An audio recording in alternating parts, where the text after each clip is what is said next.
Welcome to Twice 5 Miles Radio, fertile ground for conversations worth listening to and remembering. I'm your host, James Nave. Always airing first on WPVMLP Asheville 103.7 and streaming online WPVMFM.org. The voice of Asheville heard all over the world and on other community radio stations like KCEI Cultural Energy Radio out of Taos, New Mexico. Thank you, Walter Parks, for our theme song. WalterParks.com for more on Walter's music. Thank you, Devine Dial, for managing WPVM-FM in Asheville, and Robin Collier for managing KCEI, Cultural Energy Radio, coming out of Taos, New Mexico. If you would like to reach out to me, Nave at jamesnave.com. Nave is spelled N-A-V-E. I would love to hear from you. I'd like to remind you that we are sponsored by the Imaginative Storm Writing Project. If you'd like to improve your writing skills, imaginativestorm.com is a great place to start. We have workshops and all kinds of things that you can do, engage with, even a free gathering that happens on Saturday morning at noon Eastern Time, and also a free gathering both on Zoom Thursday afternoon at 6 p.m. Eastern Time. We would love for you to consider joining one of our little romps if you have some time during your week. Today I'm going it solo. Sometimes I like to make a solo show just because I enjoy spending a whole hour unpacking things. So what I would like to do today is keep on the theme that I've often touched on as I've done these shows over the last 8 years. That's the theme of poetry. And I would like to read some poems for you. Fill out this show with, but not just poems that I pick arbitrarily out of the air, out of my memory. Poems that have some impact, or poems that have had some impact on me over the years. People will often ask me, what's your favorite poem? And I say, I don't have a favorite poem. I do have poems that have influenced me, that have changed the way I think about the world, re-altered my perceptions, given me a new angle to approach interacting with people or just interacting with myself. Early morning, alone, watching the sun come up. So what I'd like to do today is read some of those poems for you and talk a little bit about why they have influenced me so much. All of the poems I will present today I have memorized and performed. I'll also reflect on each one of the poems, give you a sense of why it has meaning for me. I will include some I've written, and I will also include some classics. And I really enjoy these. Some of these will be short, a couple will be relatively long. I think of poetry presentation, poetry performance, in the same way that I think of storytelling. I'm telling the poem, and that's the goal I always have when I present work. I want to tell it like it was a story. Very important story, and yet not so much. Casual almost. Like a conversation you have in a coffee shop with somebody you've known for a long, long time. And in many ways, I've known you for a long time. I've been here 8 years, producing this show, airing the show every week. So if you've been listening for quite a while, then you and I have a relationship, even though we've never met. Does it matter if we've never met? You can still have a relationship with people you don't know in ways that might surprise you later down the line. I've often had people pop around a corner in Taos, New Mexico, or Asheville, North Carolina, and say, I love your show. Thank you so much for airing it. And they go on their way. Sometimes they don't even say their name. So that makes me feel good. So I'd like to start by quoting a short line from a longer poem titled Ulysses by Alfred Lord Tennyson. When I was growing up in western North Carolina on Pine Lane, which is just off of Brevard Road, near where Interstate 26 and Brevard Road cross, my mother would always recite this line of poetry to me, trying to remind me of where I could go, who I was, what was in front of me as I let my life unfold and as I lived the way I needed to live, wanted to live, desired to live. She would say very often, you are a part of all that you have met, yet all experience is an arch, where through gleams that untraveled world, whose margin fades forever and forever as you move. I'll say that one more time to let it sink in. You are a part of all that you have met, yet all experience is an arch, where through gleams that untraveled world, whose margin fades forever and forever as you move. That sank in. The margins fading forever and forever as we move. I love that concept because the margin on the horizon does fade forever and forever because it's always exactly the same distance no matter how much time you spend moving towards it, especially if you're in the ocean. If you sail, you know what I mean. Out there in the big wide ocean, you look to the horizon and it's always the same distance. And the more you move, it changes not at all. So I love that. But the key to it is that you are a part of all that you have met. In the poem Ulysses by Alfred Lord Tennyson, Ulysses speaks in the first person. He says, I am a part of all that I have met, yet all experience is an arch, where through gleams that untraveled world, whose margin fades forever and forever as I move. And the scene is very simple. Ulysses has returned from his long voyage, traveling all over the world, having all of his great adventures. He's now returned to the island, to his kingdom. And there he is, sitting on a rock, looking out at the sea. His boats are down along the harbor. He can see the vessels he traveled on. They're now parked in the harbor. And he's wondering, as an older man, what will I do next? What will come?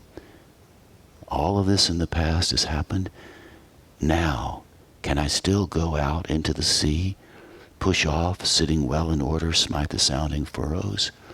Can I sail beyond the sunset and the baths of all the western stars until I die? Ulysses is thinking about that. He's also thinking about his son, who is on the island doing the work the sun does, making order, keeping the laws, ruling the kingdom. Ulysses could be completely irrelevant sitting there as an old man, or he could get back in the boat and smite the sounding furrows. Push off and sitting well in order, smite the sounding furrows, he says, for my purpose holds to sail beyond the sunset and the baths of all the western stars until I die. It may be the gulfs will wash us down. It may be we'll touch the happy isles and see the great Achilles whom we knew. Though much is taken, much abides.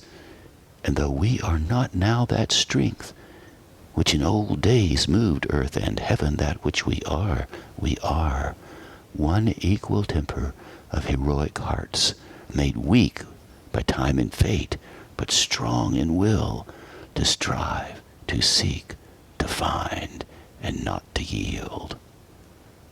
And so Ulysses, there on the rock looking out onto the sea, the lights gleaming in the harbor, he's thinking about his life and all that he's done, all the places he's been, and he's also thinking about where he will go, because he is approaching his death. But still, today he's alive, sitting on the rock looking out on the sea. My mother quoted that line, "You are a part of all that you have met," to me, and it meant a great deal. So Ulysses was the first poem I ever memorized when I decided to become a poetry teller. Or not so much become a poetry teller, decided to just tell poems as stories because it's something I wanted to do, to maybe honor the idea that I am a part of all that I've met, to honor the idea that you too are a part of all that you have met. What we have belongs to us and to no other. And that's what makes our lives, your life and my life, so remarkable.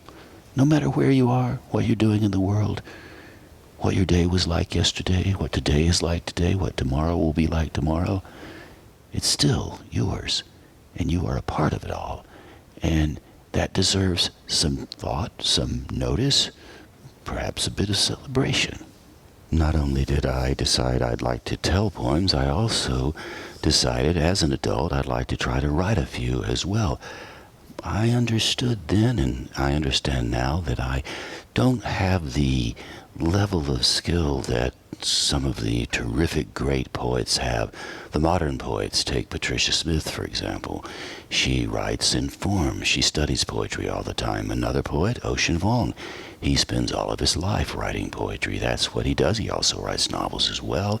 And I know that my inclination will never fall in the direction of Patricia's or of Ocean's, because they're totally dedicated to generating the craft of poetry in their lives. They're generating the craft itself in their lives, and by extension, thus the poetry that comes out, and quite celebrated both for the work they do. Well done, well done. I like to do it on a little less formal scale, more storytelling, and with that in mind, I decided not only to memorize poems and tell them because it delighted my interior, my psychology. I thought, well, I could probably write a few as well. Keeping on the idea of Ulysses, Ulysses on the rock, and Ulysses traveling around the world, for reasons I'm still sorting out in my own head, I had the same urge that Ulysses had. So many people have had it. Maybe you're one of them. What's over the mountain? What's around the corner? Let's go see. Following something. Perhaps it was a little bird that led me through the gate and down the path. Perhaps it was my mother's quoting. Perhaps my mother quoting Ulysses was what did it. Whatever it was, I wanted to go somewhere. I wanted to travel out and see the world, never leaving my home behind in western North Carolina. That's always with me. That said, one has to begin somewhere, just as Ulysses understood he was beginning again at the end of his life, sitting there on the rock. So I loved the road, and I've always thought the road loved me, although I'm wise enough to know that the road could care less. It's concrete. It's out there. You just go where you go on it. And you take the paths that you take, because those are the paths that you've made decisions to take, or those are the paths that just simply appeared and said, come, follow me.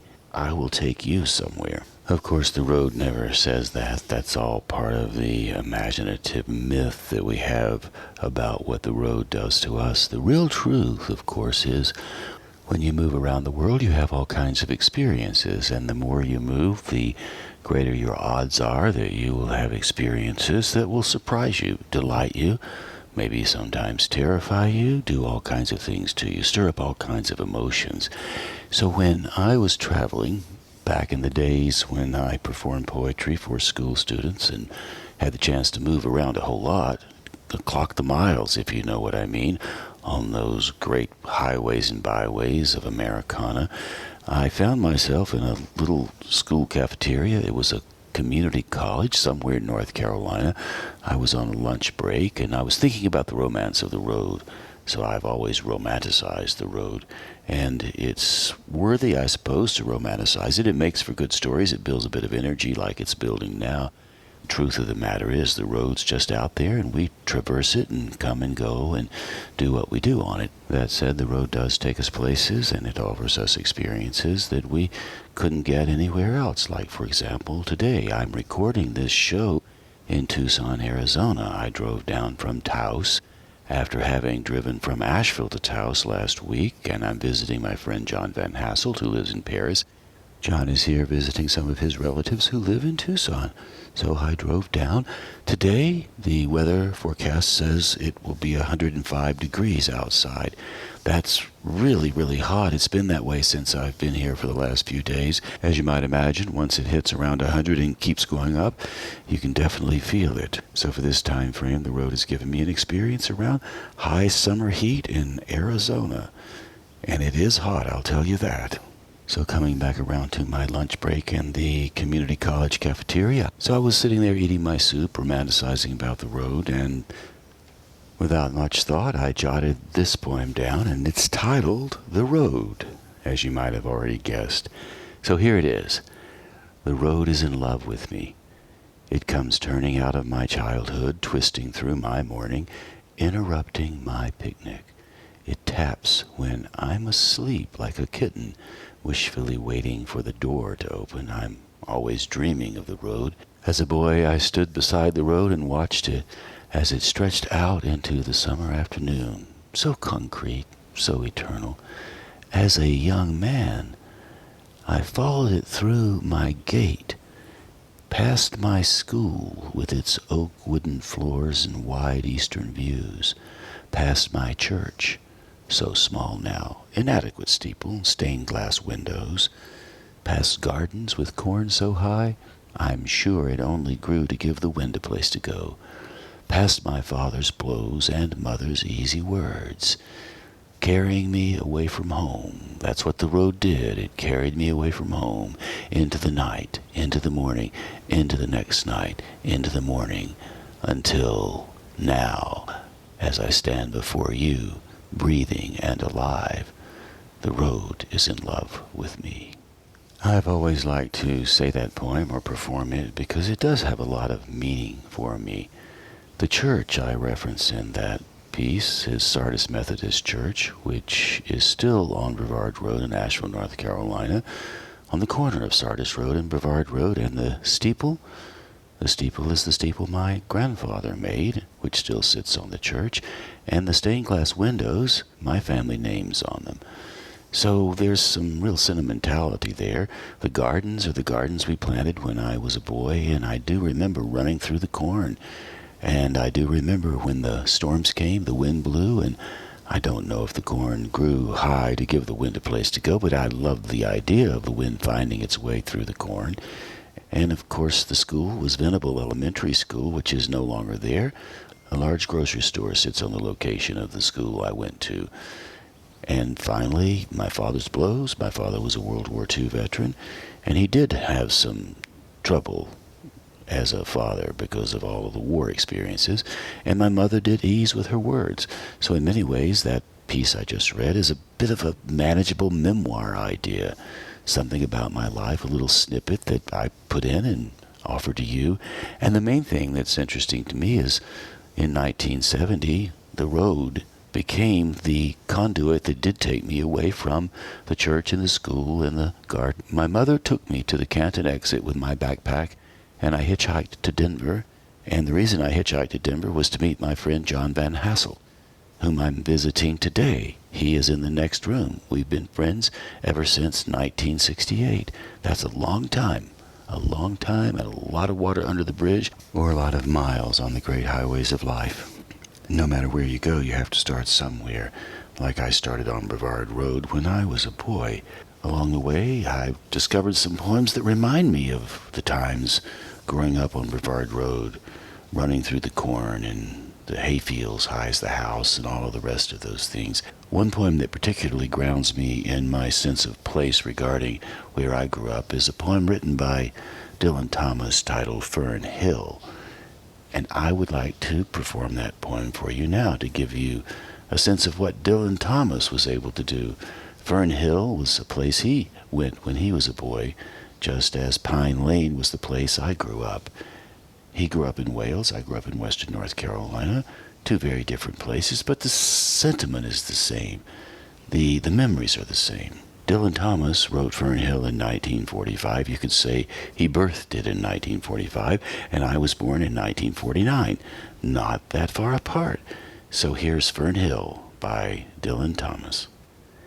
Now as I was young and easy under the apple boughs, about the lilting house, and happy as the grass was green, the night above the dingle starry, time let me hail and climb golden in the heydays of his eyes, and honored among wagons I was prince of the apple towns, and once below a time I lordly had the trees and leaves trail with daisies and barley down the rivers of the windfall light.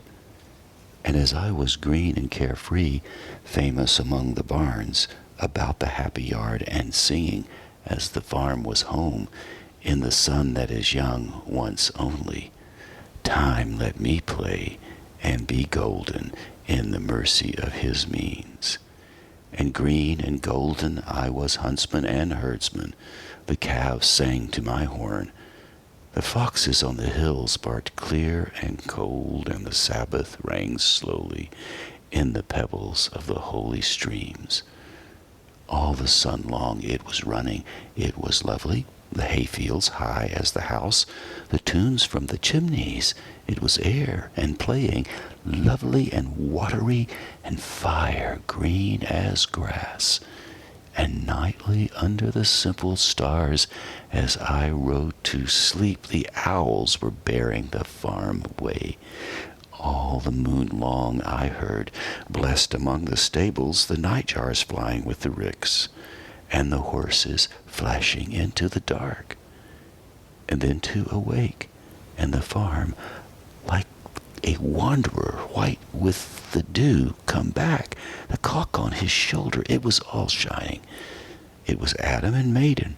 The sky gathered again, and the sun grew round that very day. So it must have been after the birth of the simple light, in the first spinning place, the spell-bound horses walking warm out of the whinnying green stable onto the fields of praise, and honored among foxes and pheasants by the gay house, under the new-made clouds, and happy as the heart was long, in the sun born over and over. I ran my heedless ways. My wishes raced through house-high hay, and nothing I cared at my sky-blue trades that time allows in all his tuneful turnings so few, and such morning songs before the children green and golden follow him out of grace. Nothing I cared in my lamb-white days that time would take me up to the swallow-thronged loft by the shadow of my hand in the moon that is always rising, nor that riding to sleep I should hear him fly with the high fields and wake to the farm, forever fled from the childless land. Oh, as I was young and easy in the mercy of his means, time held me green and dying, though I sang in my chains like the sea. And that was Dylan Thomas's Fern Hill. Like I said, when I grew up in western North Carolina, I don't really remember the foxes on the hills barking clear and cold. But I do remember the blackberry bushes and the compost behind my grandmother's house and the chickens in the barn below my grandfather's house, below the compost pit and all the rest of it. So it was a good memory living in western North Carolina. And I can't say that I ran through house-high hay, but I can say I ran through house-high corn stalks in the garden behind our house. I remember that fondly, and I also remember the little stinging bugs that were on the corn stalks. Little worms, I think. They would get to my skin, or at least that's my memory of it. And in the spirit of the bugs I grew to love when I was a boy, I wrote a little poem years later titled The Bug, and I'd like to read that for you now. It's a very rhymey, childlike piece, but I love it. It reminds me of the rhythm I had when I was running through the gardens and through the woods back in those days of growing up. So here it is, The Bug. If you see a bug and a bug sees you, tell me then, what will you do? Will you dance and sing and run and play and say to the bug, well, it's okay that the world is wet and green and lean and you're the finest bug I've ever seen? I'll tell you the truth, because I know that in this world, wherever you go, you'll find a bug that will be your friend, one that will tell you exactly when it's time to get up and time to come in. So if you find that bug, keep your feet on the floor. Don't mash it in the head. Don't kick it out the door. It'll be your buddy. It'll be your friend. It'll carry your flag around the bend. Put it on a plant, set it in the sun, watch it grin and jump and run from leaf to leaf and stem to stem. So just remember, it's up to you. Don't kick those bugs whatever you do. And tomorrow when one comes dancing along, beat on a milk jug and sing your song. Then you'll know the world is fine, 'cause you and the bugs will all be trying to get along and have some fun, dancing on the grass till the day is done. So I'll ask you once more, and answer me true. If you see a bug and a bug sees you, tell me then, what will you do? And so there you go, The Bug. I wrote that a few years ago, and I imagine I could have a better title than The Bug. But I kind of like the idea of just calling it The Bug. And I love the idea of making some kind of environmental statement without being too heavy-handed about it. Even so, I sometimes get discouraged when I sense the weather coming on very strong, or I read about the fires or all the other environmental things that are happening around the world, the wars. Imagine all of the smoke and chemicals that rise up from the wars that we are fighting around the world. In a sense, we are kicking the bugs, and along with the bugs, we're actually kicking ourselves, which seems a little bit foolish if you ask me. To put just a sharper point on it, it's actually downright dangerous. So, does poetry play a role in mitigating some of this sharpness, some of this danger? I don't know. It might. It certainly has done it for me. A lot of poems have influenced the way I think and have informed also my thinking process, my emotional processes, my sense of being on the earth, even giving me some access to more delight, which I might not have had as much of if I had not had poetry in my life for all this time. I'd like to continue on with our environmental theme by offering you a poem by Elizabeth Bishop titled The Fish. It's maybe one of the reasons why I titled my poem about the bug, The Bug. I don't know if that's true or not, but I'd like to think it is. So, The Fish by Elizabeth Bishop. Here you go. I caught a tremendous fish and held him beside the boat half out of the water with my hook fast in a corner of his mouth. He didn't fight. He hadn't fought at all. He hung a grunting weight, battered and venerable and homely. Here and there his brown skin hung in strips like ancient wallpaper, and its pattern of darker brown was like wallpaper. Shapes like full-blown roses, stained and lost through age.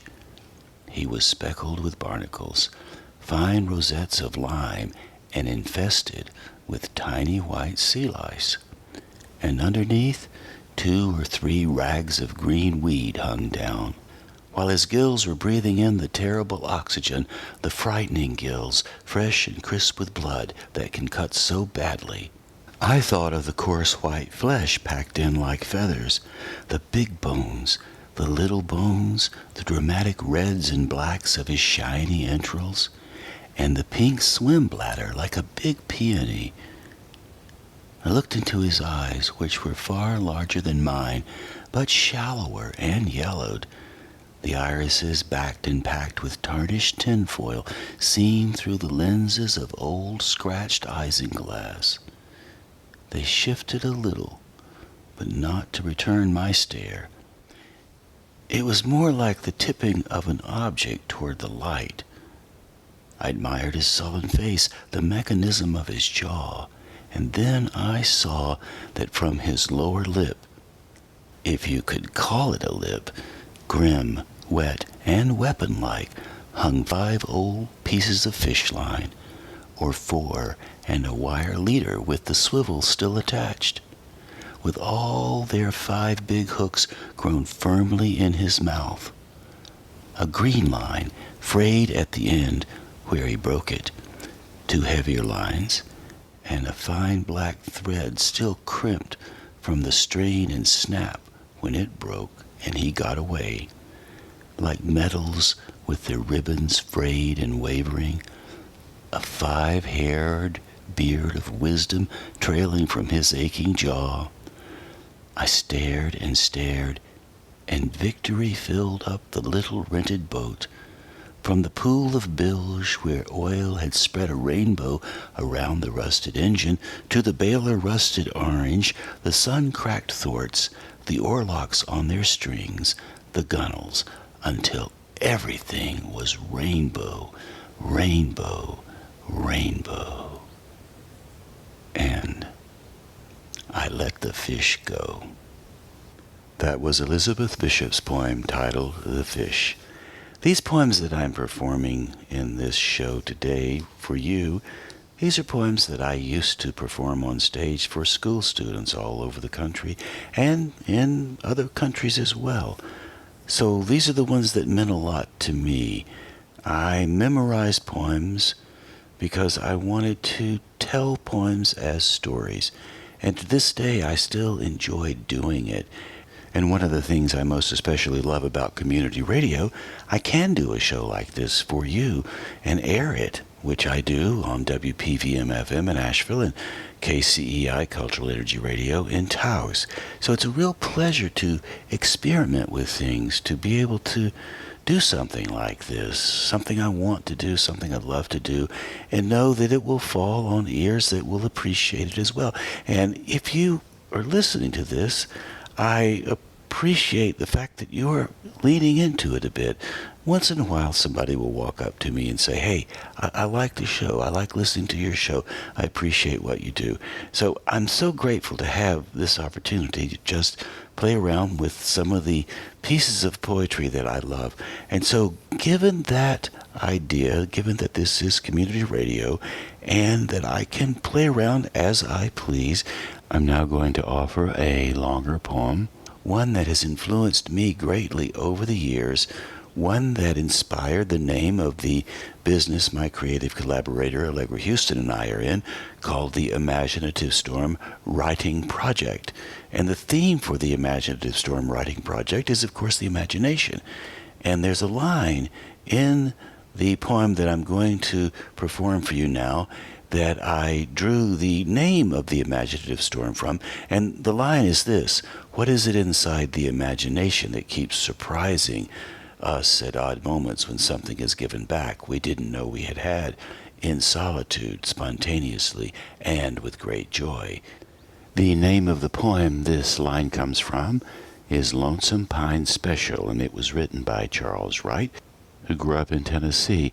And the poem is all about landscapes, Americana landscapes, the different byways and highways that you travel around in America. And as I have said many times on this show, I do love the road. The poem I did earlier, The Road is in Love with Me, also speaks to that. And I've always been inspired by this poem. I love it because when you think about the landscapes you travel, you're traveling the geographic landscapes. You're also traveling the landscapes that are inside of you. So in this poem, Lonesome Pine Special, Charles Wright takes us from Tennessee out west, back to North Carolina, and places in between. It's a little bit long, so just sit back and enjoy it. I like to tell it like a story. Here's Lonesome Pine Special by Charles Wright. It begins with a quote from Sarah Carter. I was walking out this morning with rambling on my mind. There's a curve in the road and a slow curve in the land outside of Barberville, Kentucky on US 25E. I've always liked each time I've passed it. Bottomland. River against a ridge to the west. A few farmhouses on each side of the road. Some mailboxes next to a dirt lane that leads off through the fields. Each time I'd think, how pleasant it must be to live here. In Kingsport, when I was growing up, everyone seemed to go to Big Stone Gap, Virginia, up US 23 all the time. Everyone had an uncle or an aunt there, or played golf or traded cars. They were always going up there to get married or get liquor or get what was owed to them by someone they'd been in the service with. Lone went up there more often than anybody else did. Part of his territory for State Farm, somebody said without much conviction. When the talk turned to whiskey and everyone dusted his best lie off, we all knew, or thought we did, with his funny walk and broken back, he could hit a golf ball a ton with, even if he did stand sideways, like a man hauling a body out of the water. Being the real owner, we thought, of that gas station out on the Jonesboro Highway you went to the back of for a pint after 10 p.m. Lone getting richer and richer until the Moose Lodge started to take his business away by doing it legal and during the daylight. So Lone went back, we all thought, to stumping around the golf course, still hitting it sideways, still selling whatever he could to anyone foolish enough to play with him and pay him. Old Lone, slicker than owl oil. It was all so American. The picket fence of wrought iron 100 years old. Lilacs at every corner of the lawn yard in great heaps and folds. A White House and wild alfalfa in scattered knots between the fence and the cracked sidewalk. The wind from the Sawtooth Mountains riffling the dust in slow eddies along the street near the end of June. in Haley, Idaho. The house where Pound was born, with its red maple floors and small windows, 2 blocks from Idaho 75, Hemingway 10 miles on up the same road between 2 evergreens, nobody noticing either place as the cars went through town all night and all day, going north, going south. Another landscape I liked was south of Whitfield, Virginia, on US 52, just short of the Carolina line, a steel bridge over the New River, pasture on both sides of the road, and woods on the easy slopes. Big shrubs and trees lining the riverbanks like fur. The road and river both angling back toward the Iron Mountains, the valley bulging out to the east in a graceful swirl. The dead chestnut trees like gray candles wherever the woods began. What is it about a known landscape that tends to undo us, that shovels and picks us out for terminal demarcation, the way a field of lupins seen in profusion deep in the timber suddenly seems to rise like a lavender ground fog at noon? What is it inside the imagination that keeps surprising us at odd moments when something is given back we didn't know we had in solitude, spontaneously and with great joy?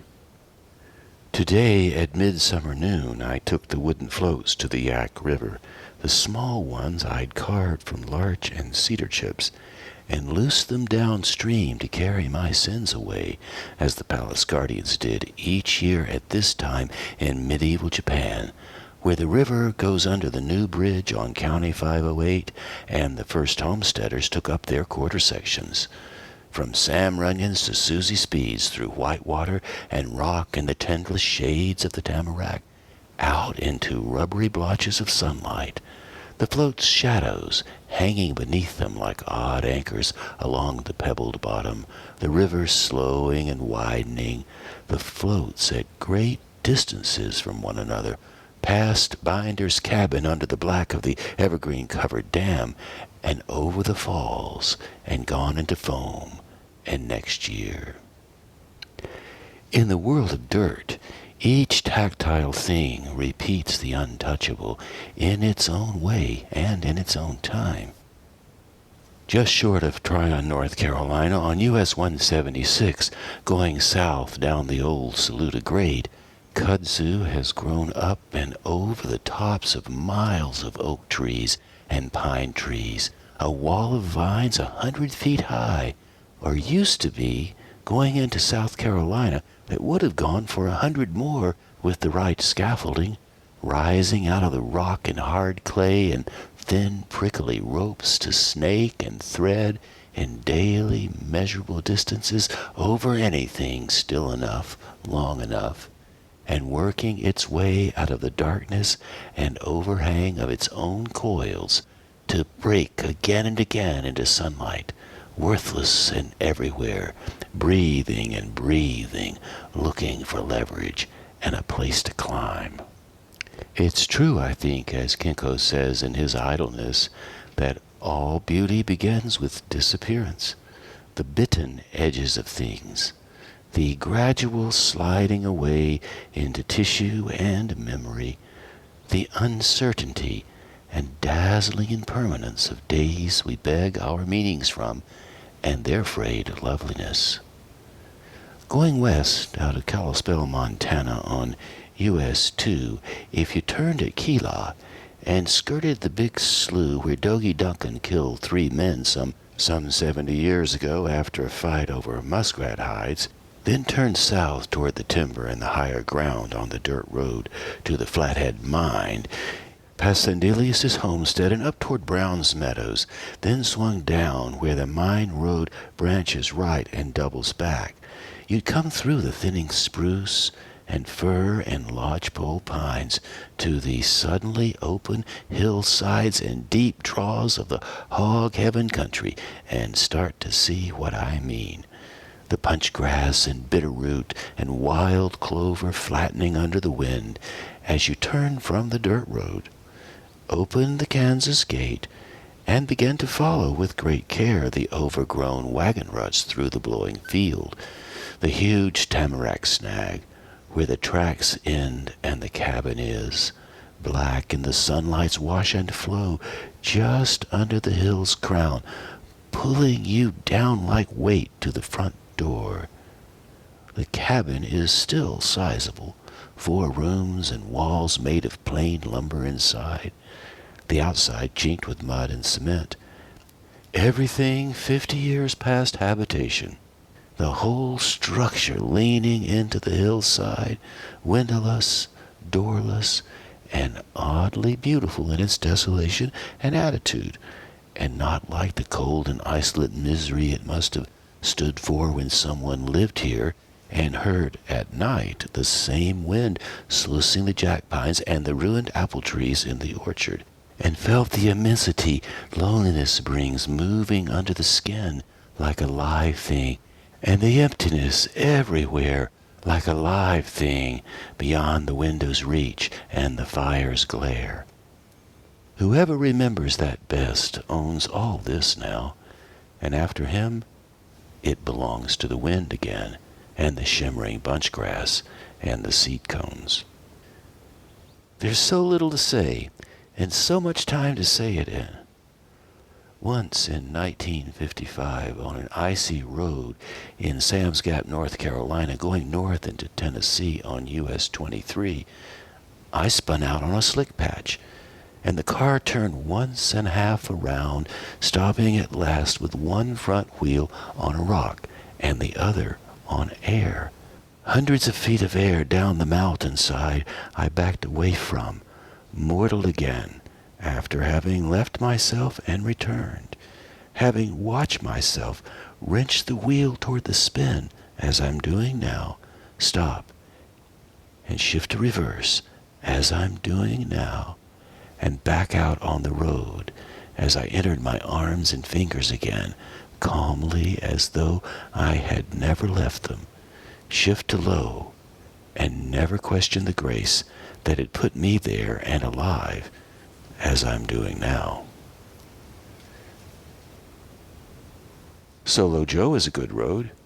It cuts southwest off Montana 508 above Blacktail Creek, crosses the East Fork of the Yak River, and climbs toward Mount Henry. Joe was an early prospector, back in the days when everything came in by pack string or didn't come in at all. One spring he shot his pet cat on the front porch with a rifle between the eyes as she came through the cabin door. He later explained she was coming for him, but he got her first. He drank deer's blood, it was said, and kept to himself, though one story has him a gambler later downriver near Kalispell. Nobody lives there now, but people still place their mine in the summertime and camp out illegally on the riverbank. No one knows anything sure about Joe but his first name and the brown government sign that remembers him. And that's not so bad, I think. It's a good road, as I say, and worse things than that will happen to most of us. The road in is always longer than the road out, even if it's the same road. I think I'd like to find one impassable by machine, a logging road from the early part of the century, overgrown and barely detectable. I'd like it to be in North Carolina, in Henderson County, between Mount Pinnacle and Mount Ann, an old spur off the main track the wagons and trucks hauled out on. Blackberry brambles and wild raspberry and poison ivy everywhere. Grown trees between the faint ruts, deadfall and windfall, and velvety sassafras fans on both sides. It dips downhill, and I follow it. It dips down, and it disappears, and I follow it. And there you go, my friends, The Lonesome Pine Special by Charles Wright. I cherish that poem. It teaches me how to think about my own travels, and it also reminds me to think about the imagination, to allow my imagination to blossom. As I said, the project my creative collaborator Allegra Houston and I have right now, called the Imaginative Storm Writing Project, comes from the poem that you just heard, Lonesome Pine Special. What is it inside the imagination that keeps surprising us at odd moments when something is given back we didn't know we had in solitude, spontaneously, and with great joy? I have asked that question many, many, many times, and every time I ask it, I always tell people where it comes from. I say that's from Charles Wright's poem, The Lonesome Pine Special. The other lines in The Lonesome Pine Special that have a lot of meaning for me, you've heard them already, but I'll say them again just so they will settle in your imagination. It's true, I think, as Kinko says in his Idleness, that all beauty begins with disappearance, the bitten edges of things, the gradual sliding away into tissue and memory, the uncertainty and dazzling impermanence of days we beg our meanings from, and their frayed loveliness. All beauty begins with disappearance, the bitten edges of things, the gradual sliding away into tissue and memory, the uncertainty and dazzling impermanence of days we beg our meanings from, and their frayed loveliness. I love that thought, the uncertainty and dazzling impermanence of days we beg our meanings from. Every day seems permanent almost. You get up, it's there, it's brand new, you face it, you do what you do, and then suddenly it's bedtime. The day has ended. And in that progress, there's an uncertainty, the uncertainty and dazzling impermanence. And that pretty much sums up life. Life is full of uncertainty, and there's this dazzling impermanence that's always around us. That dazzle is what keeps us young, and the awareness of the impermanence, the fact that it is fraying every day, that awareness is what makes us wise, what gives us some sensibility, what allows us to have the confidence to draw on our experience. It allows us to have some sovereignty over who we are. And a little bit of frayed loveliness is not such a bad thing, I don't suppose. And so as we move to the end of the show, I'd like to offer you one more poem that's always influenced me. This is one that I wrote. It's a story poem. I love stories. And when you write a story, often, even if it's fiction, a lot of you is in it. And I'm not a pool player. I've never been able to hit the cue ball quite straight. And I've never really won any money at pool playing or any of that. I've enjoyed it a bit. I know what it means to hit the 8-ball and put it in the pocket, so to speak. I wrote a poem titled Tulsa Pool Player, which I'd like to offer you as a way of closing the show. And it's me, really? Not really. It could be any of us. But this Tulsa pool player, his name is Jack. And so he was probably the coolest pool player on earth, or at least so I thought so. So I'd like to give you this as a close. And if you're a pool player, you might be able to appreciate Jack and all that he did and the characters that show up in the poem. So here you go, a little story about a pool player. His name is Jack. So here we go, Tulsa Pool Player. He played pool, that boy from Tulsa. His name was Jack, and he could scatter those pool balls like rainbows across a green sky. He was dusky, his hands were quick, and his deep eyes won hearts. Never more than 2 light bulbs above my table, Jack would say. I don't like to squint while I win.